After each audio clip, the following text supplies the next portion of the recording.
Pembunuhan 3 juta orang dan kup terhadap Presiden Soekarno. Gerakan 30 September melancarkan aksinya terhadap Dewan Jenderal. Aksi yang semula direncanakan tanggal 30 September oleh penanggung jawabnya diubah menjadi 1 Oktober 1965. Sesudah peristiwa tersebut, setiap tanggal 1 Oktober selalu diperingati oleh penguasa Orde Baru Soeharto keberhasilan menggunakan G30S sebagai alasan untuk menindas dan menghancurkan, membunuh 3 juta orang PKI progresif dan rakyat biasa, menggulingkan Presiden Soekarno, merebut kekuasaannya, dan menawan hingga meninggalnya.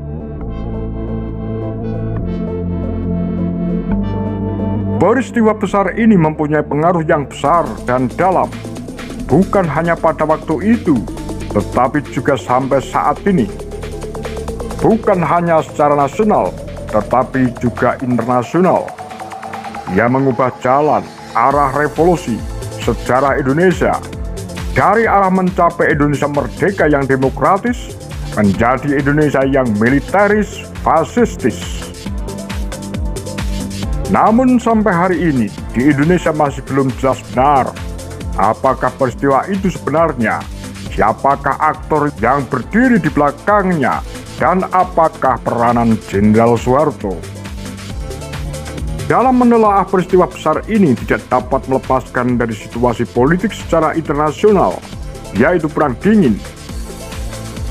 Situasi politik regional dan dalam negeri Indonesia, pertentangan antara partai politik, golongan, kelas-kelas, perseorangan dengan kepentingan, karakter, ambisi, posisinya masing-masing yang berbeda dan bertentangan satu sama lainnya yang mempunyai pengaruh sangat dalam terhadap terjadinya peristiwa G30S.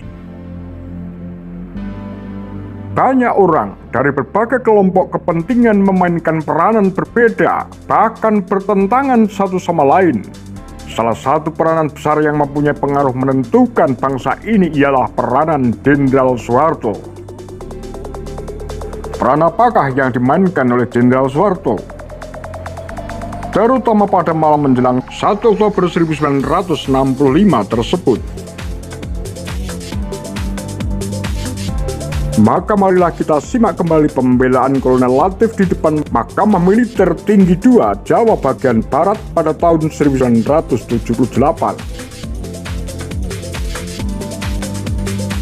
Soeharto diminta sebagai saksi edecas. Seperti diketahui, sesudah hampir 13 tahun Kolonel Latif ditahan. Ia mulai ditahan 11 Oktober 1965. Maka dihadapkanlah dia ke Mahkamah Militer Tinggi Mahmil II Jawa bagian Barat pada tahun 1978.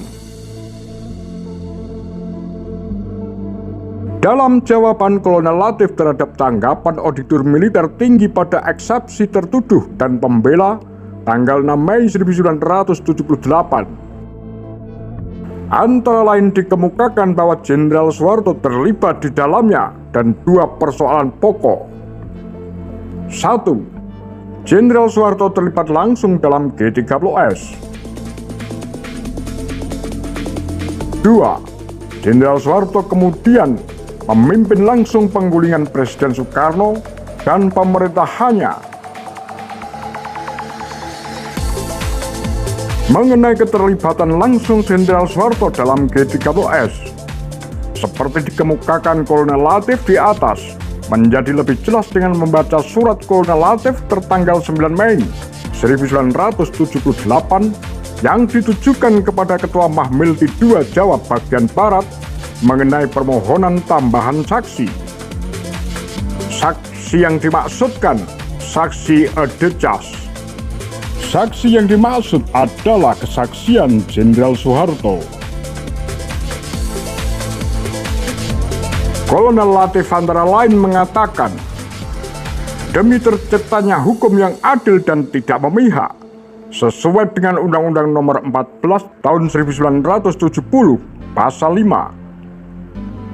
Dengan ini saya mengajukan saksi-saksi tambahan untuk diajukan di depan sidang ini. Namun pengajuan saksi-saksi tambahan ini ditolak oleh Ketua Majelis Hakim Mahmildi. Jenderal Soeharto berdalih, sesuai laporan seorang penulis bernama Brackman, menulis tentang wawancara dengan Jenderal Soeharto sesudah peristiwa 1 Oktober 1965. Kira-kira pada tahun 1968, diterangkan bahwa 2 hari sebelum 1 Oktober 1965, demikian kata Jenderal Soeharto, anak laki-laki kami yang berusia 3 tahun mendapat kecelakaan di rumah. Ia ketumpahan sup panas dan cepat-cepat dibawa ke rumah sakit.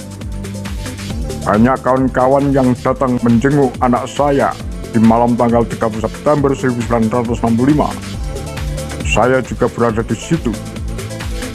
Lucunya kalau ingat kembali, saya ingat Kolonel Latif datang ke rumah sakit malam itu untuk menanyakan kesehatan anak saya.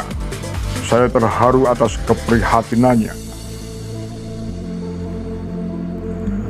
Ada lagi sebuah wawancara dari surat kabar Der Spiegel Jerman Barat pada bulan Juni 1970 yang menanyakan bagaimana Soeharto tidak termasuk dalam daftar jenderal-jenderal yang harus dibunuh. Soeharto menjawab,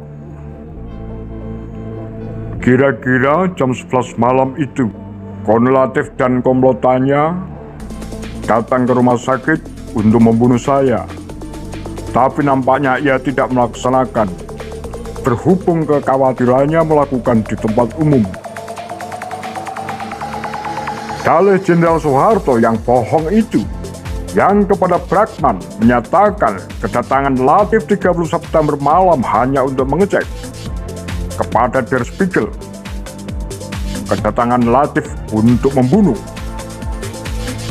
Hal ini menjadi lebih lengkap dengan cerita dalam autobiografinya, di mana dikatakan ia bukan bertemu dengan Latif di RSPAD, melainkan hanya melihat dari ruang di mana anaknya dirawat, di mana ia berjaga bersama Ibu Tin, istrinya, dan Latif jalan di koridor melalui kamar itu. Apa pendapat Anda? Demikian kura-kura, Tagar Lambe Sundel.